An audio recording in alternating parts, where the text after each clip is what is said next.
চলো গুরু যাই গুরু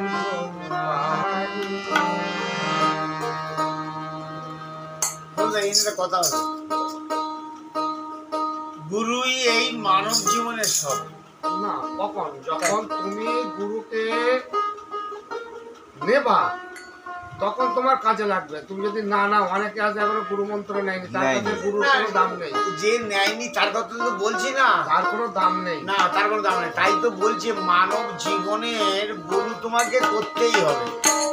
অনেকে করছে না, তার 5.5 মন কাঠ। হ্যাঁ, যে গুরু ধরছে না তারা 5.5 মন কাঠ, তারা 2350 টাকা। হ্যাঁ তুমি গুরু ধরে তো, হ্যাঁ তোমারও 5.5 মন কাঠ নয় 2300 টাকা। হ্যাঁ ঠিক আছে, কিন্তু তোমার কথা তো আর কেউ বলবে না। যখন তুমি গুরু ধরবে তখন তোমার কথা এই জগতের মানুষে বলবে। যে ছোটদা ছিল, ওই বাবাজির কথা, বাবাজি চলে গেছে, বাবাজির কথা বলছি আমরা। ছোটদা বড় অনেকদিন বাঁচতে পারছি, কত তুমি বড়। তুমি কথাগুলো খেয়াল করো, গুরু ধরলে কি হয়, না ধরলে কি হয়। গুরু ধরলে কিছু জানা যায়, না ধরলে কিছু জানা যায় না। স্কুলে গেলে লেখাপড়া শেখা যায়, স্কুলে না গেলে লেখাপড়া শেখা যায় না। তাই তো, এই এই হচ্ছে গুরুর কাজ। গুরু তো বহু রকমের আছে। একদম দীক্ষা গুরু, শিক্ষা গুরু। গুরুই তো খুঁজে পাচ্ছিলেন। দীক্ষা গুরুর কাজ কি? তোমার দেহ শুদ্ধ করা। আরে গুরুই তো খুঁজে পেলাম না। শিক্ষা গুরুর কাজ কি? কিছু আধ্যাত্মিক কথাবার্তা পাওয়া। চৈতন্য গুরুর কাজ কি? তোমার চেতনা জাগানো। মহাপ্রভু 3 জন গুরু ছিল। 3 জন? মহাপ্রভু নিজে 3টে গুরু ধরেছিল, দীক্ষা গুরু, শিক্ষা গুরু আর চৈতন্য গুরু।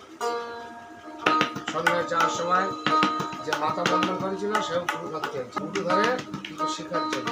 শিক্ষা গুরু হচ্ছে দেহ শুদ্ধ করার জন্য, শিক্ষা গুরু কিছু জানার জন্য। আমাদের পক্ষে তো 3 গুরু ধরা সম্ভব না। মহাপ্রভু চৈতন্য দেবতার আমরা সংসারিক মানুষ, আমাদের অল্প বুঝতে হবে।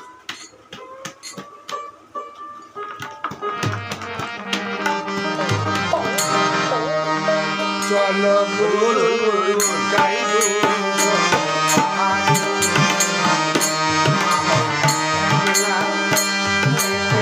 ভয় করে, চলো গুরু যাই আমার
ও ভক্তি পেতে একা